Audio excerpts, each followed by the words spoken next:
এই যে আমাদের দেশে চলমান যে বন্যা, আজকে যে এই বছর যে বন্যা হয়েছে, এই বন্যার আগেও আমি নিজে জানতাম যে ভারত বাংলাদেশের উপর মাত্র একটা এই ব্যারিকেড দিয়েছে, যেটা আপনার ফারাক্কাবাদ। এই ফারাক্কাবাদের একটা নাম ছাড়া আমরা অন্য কোনো নাম জানতাম না।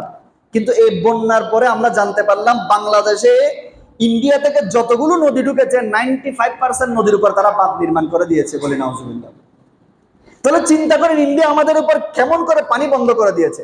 এটা তো সরকারের চিন্তা করা দরকার, এটা তো আমাদের এমপি মন্ত্রীদের চিন্তা করা দরকার। বাংলাদেশে যখন পানির দরকার তখন ইন্ডিয়া পানি বন্ধ করে দিয়েছে, এখন যখন বৃষ্টি শুরু হয়েছে তারা পানিগুলো ছেড়ে দিয়েছে, বাংলাদেশ বন্যায় শেষ।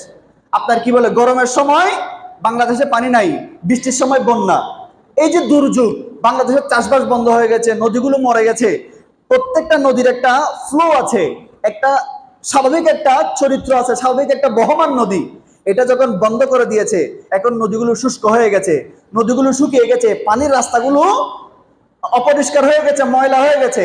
এখন ইন্ডিয়া যখন হঠাৎ করে বান খুলে দিয়েছে, ইন্ডিয়া যখন হঠাৎ করে ব্যারিকেড খুলে দিয়েছে, ওই পানিগুলো যখন নদী দিয়ে আসছে, নদী তো বন্ধ, নদীগুলো শুকিয়ে গেছে, পানি কোথায় যাবে? এখন পানিগুলো বাংলাদেশের সাধারণ জনগণের এই যেগুলো নিম্ন এলাকার মধ্যে ঢুকে গিয়েছে। তাহলে এই জিনিসগুলো তো আমাদের সরকারের খেয়াল করা দরকার ছিল। আমরা জনগণ আজকের আগেও জানতাম না যে ইন্ডিয়া এতগুলো বাঁধ দিয়েছে, ইন্ডিয়া এতগুলো বাঁধ নির্মাণ করেছে। তাই অনুরোধ করবো পেয়ারা হাজরিন, আমরা যেভাবে ইসরায়েল যখন আমাদের ফিলিস্তিনের উপর আক্রমণ করেছে, আমরা যেরকম ইসরায়েলি পণ্য বয়কট করেছি, ইসরায়েলি পণ্য খাওয়া থেকে বিরত থেকেছি, ইনশাআল্লাহ আমরা আজকের পর থেকে ইন্ডিয়ার কোনো পণ্য খাবো, কথা বলেন, কিনবো, গ্রহণ করব, পারবেন ইনশাআল্লাহ? এটা তো আমাদের এখন একটি ইমানি দায়িত্ব হয়ে গেছে। আমি একজন বাঙালি হিসেবে আমাকে পানি বন্ধ রাখবে, পানির সময় আমাকে পানি দিবে না, আবার বৃষ্টির সময় পানি ছেড়ে দিবে, আমাদের বাংলাদেশ শুকিয়ে মরবে, আমাদের বাংলাদেশ বন্যায় মরবে, এটা আমরা সহ্য করতে পারবো? কথা বলেন, পারবো?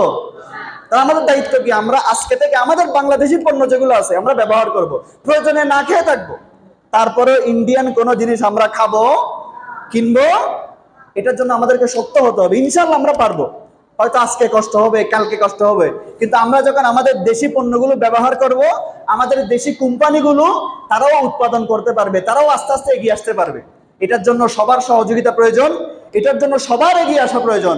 আল্লাহ যেন আমাদেরকে তৌফিক দান করেন, বলি আমিন। আল্লাহ যেন আমাদেরকে শক্তি দেন। আল্লাহর কাছে আমরা দোয়া করবো, আল্লাহ যেন আমাদেরকে ইন্ডিয়ার পণ্য, ইসরায়েলি পণ্য, সব ইহুদি খ্রিস্টানের পণ্য বর্জন করে আল্লাহ যেন আমাদেরকে চলার তৌফিক দান করেন, বলি আমিন।